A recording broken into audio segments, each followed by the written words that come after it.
Eucharistic miracle. Place of the miracle. Tumaco, Colombia. Year of the miracle. 1906.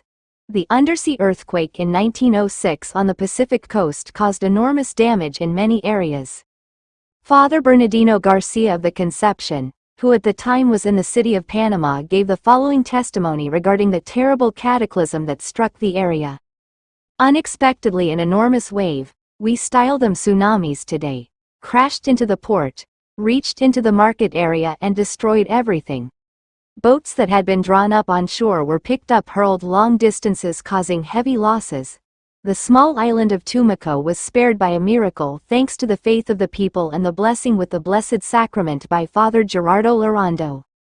On January 31, 1906, on the small island of Tumaco at 10 o'clock in the morning, the earth shook violently for almost 10 minutes. All the inhabitants of the village ran to the church and begged the pastor, Father Gerardo Lorando, to lead a procession with the Blessed Sacrament. The sea was rising and had already engulfed part of the beach. It had plunged inland 1.5 kilometers and a mountainous wall of water was building up and threatening to drown everyone and everything in one gigantic wave. Father Gerardo consumed the small hosts in the ciborium and set the large host aside. He called out to his people, "Let us go, my people, let us go toward the beach, and may God have pity on us." Comforted by the presence of the Eucharistic Christ, they began their march weeping and crying out to God. Scarcely had Father Lorando reached the beach with the monstrance in hand when he advanced courageously to the water edge, and as the wave came rushing in, he calmly raised the sacred host and traced the sign of the cross. It was a moment of tremendous solemnity.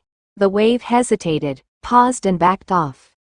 Father Lorando and Father Julian alongside him saw what was transpiring, and the people overjoyed cried out, "Miracle, miracle." In truth, a force beyond that of nature prevailed. The mighty wall of water that threatened to wipe the village Tumaco off the face of the earth was halted and began to recede, and the sea resumed its normal level. The inhabitants of Tumaco were overcome with overflowing joy at having been saved from death by the favor of Jesus in the Blessed Sacrament. Prayers of fervent thanks poured out. The miracle of Tumaco became known across the world, and Father Lorando received letters from Europe asking for his prayers.